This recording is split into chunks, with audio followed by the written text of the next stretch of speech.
귀연골로 코끝을 만들면 코끝이 처진다, 비주가 흰다, 이런 이야기들을 들어서 늑연골을 써야 된다 또는 기증늑연골을 써야 되냐 이렇게 물어보시는 분들이 있는데요. 저는 그 부분에 대해서는 동의하지는 않습니다.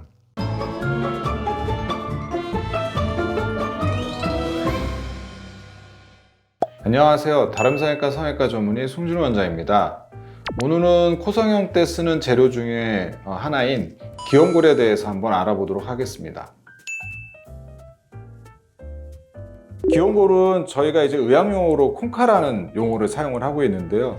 이 위쪽 이 부분을 심바콩카, 아래쪽을 카본콩카라고 합니다. 그래서 이제 주로 코성형을 할 때는 이 부분과 또는 이 부분, 경우에 따라서는 이렇게 한 덩어리로 채취하는 경우도 있고요. 가끔 이제 이 트라구스라는 곳을 채취하는 경우도 있습니다. 최근에는 별로 없고 이제 과거에는 종종 사용을 하셨던 것 같은데요. 이 앞쪽의 연골을 사용하는 경우도 있습니다. 그래서 귀에서는 주로 심바콩카와 카본콩카 그리고 이 트라구스를 주로 채취하고 있습니다. 네, 귀연골을 채취할 때 이 앞쪽으로 절개를 하는 경우도 있고요. 이 귀 뒤쪽, 귓바퀴 뒤쪽으로 절개하는 경우도 있습니다. 저 같은 경우에는 귀 뒤쪽으로 절개를 하기 때문에 환자분들이 본인의 흉터를 직접적으로 보기가 좀 어렵죠. 귀 뒤는 피부가 생각보다는 얇기 때문에 회복도 좀 빠릅니다. 그래서 실밥은 일주일에서 열흘 사이에 뽑을 수 있고요. 흉터도 피부가 얇은 편이기 때문에 생각보다는 양호합니다. 간혹 켈로이드 체질을 가진 분들이 조금 흉터가 좀 튀어나오는 경우도 있는데 그런 경우는 매우 드물다고 볼 수 있습니다. 귀연골은 사실 변형이나 흉터 이런 부분보다는 가장 큰 문제가 이제 통증인데요. 귀가 우리가 이제 성감대로 알려질 정도로 예민한 부위다 보니까 귀연골을 채취하고 나서 아프다고 하시는 분들이 있는데요. 이게 채취 양하고 이렇게 비례하는 것 같지는 않습니다. 연골을 크게 떼도 괜찮은데요 이런 분들도 있고요. 아주 소량을 뗐는데도 귀가 너무 아프다라는 분들도 있습니다. 대개는 이제 시간이 지나면서 점점 좋아지고요. 시간이 많이 지났는데도 건드리지도 못할 정도의 통증은 아닌데요. 통증이 좀 오래 가시는 분들은 한 3개월 이상 가시는 분들도 간혹 있습니다. 귀가 원래 이렇게 좀 평평하지는 않고 이렇게 울퉁불퉁하잖아요. 그래서 그런지 귀연골을 채취하고 나서 귀 모양의 변형에 대해서 이야기하시는 분들은 거의 없습니다. 채취할 때 다만 모양의 변형을 최소화하기 위해서 이런 프레임, 아까 말씀드렸던 채취 부위의 경계 부분을 남겨놓는 것은 중요합니다. 그래야만 모양의 변형을 좀 예방할 수 있고요. 그 다음에 대개는 모양의 변형보다는 이런 채취 부위에 피가 고이거나 했을 때 이제 볼록하게 튀어나오게 되는데 사실 이런 경우가 더 눈에 보이게 됩니다.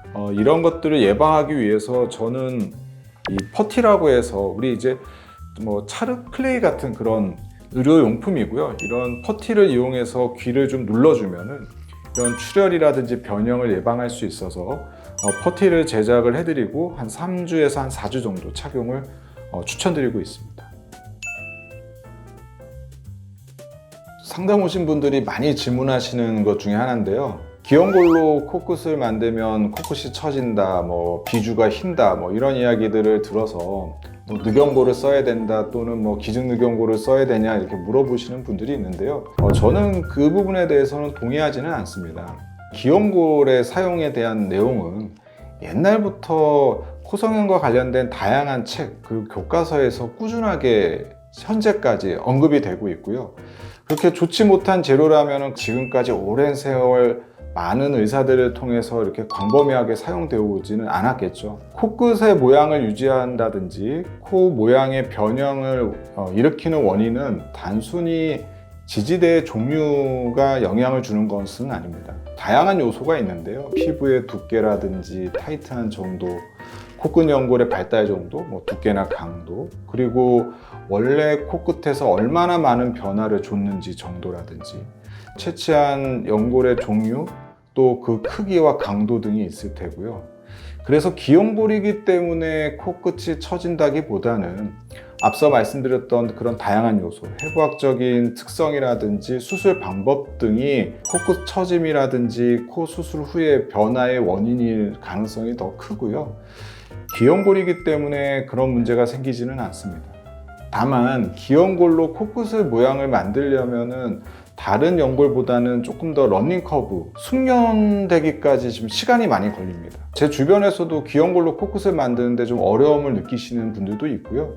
그러다 보니까 조금 더 이 스트레이트한 비중격이라든지 늑연골을 이용해서 조금 수술을 하시는 것을 권하는 경우가 있지만, 절대 기연골이 코성형 씨 재료로서 비판을 받을 재료는 아니라고 생각을 합니다. 수술 후에 바로 직후에는 통증 때문에 조금 피하시는 게 좋겠죠.